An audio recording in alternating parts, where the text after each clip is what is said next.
Patuloy na sinisiyasat ng Department of Environment and Natural Resources or DNR Region 2 ang posibleng kontaminasyon sa tubig ng Pinakanawan de Ilagan River matapos ang insidente ng fish kill sa barangay Maluno Sur, Benito Suluven, habang hinihintay pa ang opisyal na resulta ng pagsusuri ng Environmental Management Bureau or EMB upang matukoy ang sanhi ng pagkamatay ng mga isda.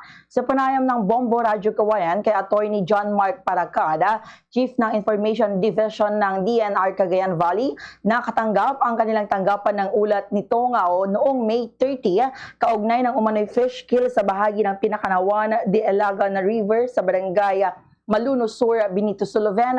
Ayon kay Paracada, may mga reklamong natanggap ang kanilang ahensya mula sa mga residente na naghihinalang may kontaminasyong nakaapekto sa kalidad ng tubig sa ilog at posibleng nagdulot sa pagkamatay ng mga isda.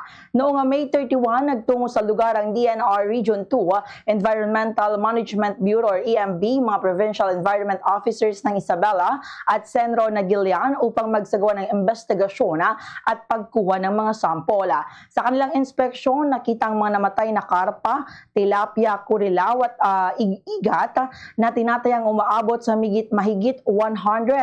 Kumuha rin ang mga otoridad ng water samples at fish samples para sa laboratory examination at assessment.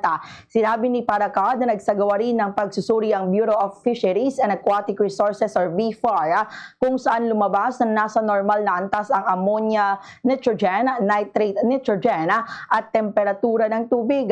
Gayunman, nilinaw niya na ilang araw nang lumipas bago na isagawa ang pagsusuri kaya posibleng naapektuhan na ng mga pagulan ng kondisyon ng tubig at nagkaroon din ng dilution na maaaring naka-impluwensya sa resulta.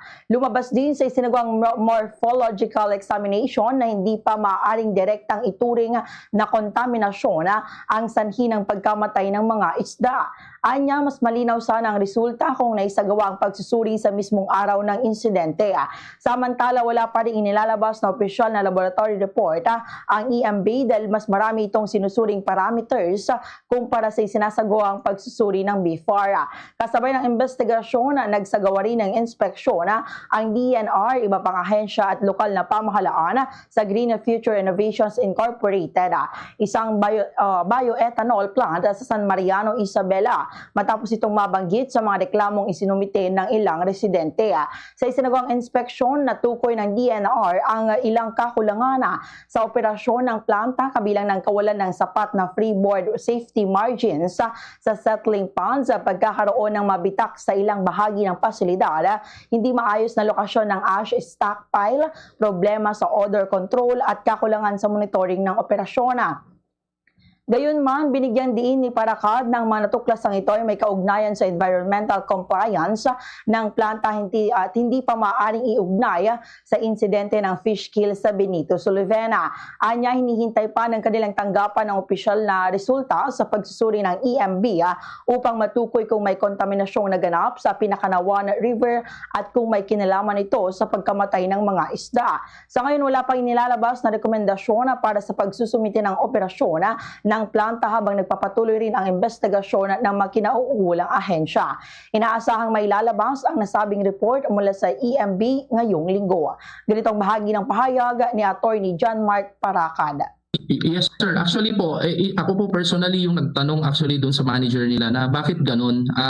Sa tagal na po kasi nilang nag-ooperate, hindi naman po palagi na may naaamoy, pero may mga taon ho na may naire-report or may mga operation silang merong mabaho na amoy na lalanghap doon sa area. Ibig kong sabihin ho, hindi rin sila consistent doon sa pagtitimpla ng gamot na nilalagay na deodorizer doon sa area.